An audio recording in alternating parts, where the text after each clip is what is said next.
运气之王啊，他刚才专门向水中投送了自己象征运气的纸飞机。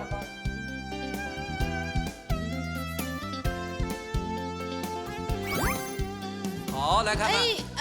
哎，一个鲤鱼打挺，把自己翘起来了。稳住，稳住。哎呦，太吓人了！哇，把我吓一个大的。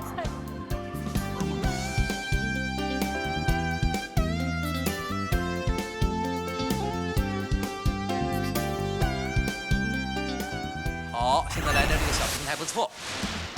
好运连连，已经跑得比自己的好运纸飞机更远了。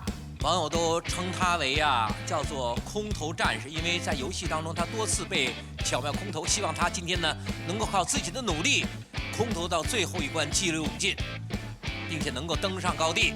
这说他有游戏天赋，就是那个，就是老天经常让他输，老天经常负了他的那个游戏天赋。天赋，不知道今天表现如何。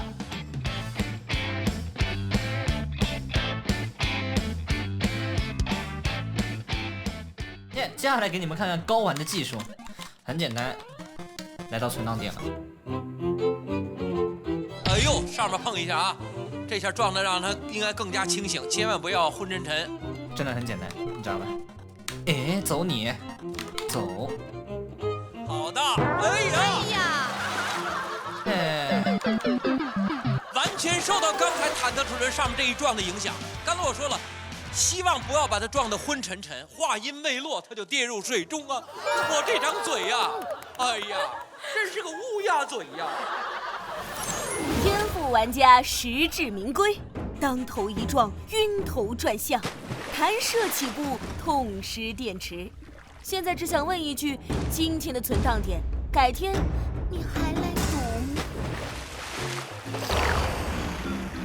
不要紧，不要紧。虽然这次的冰箱没有了，但我还有3位选手。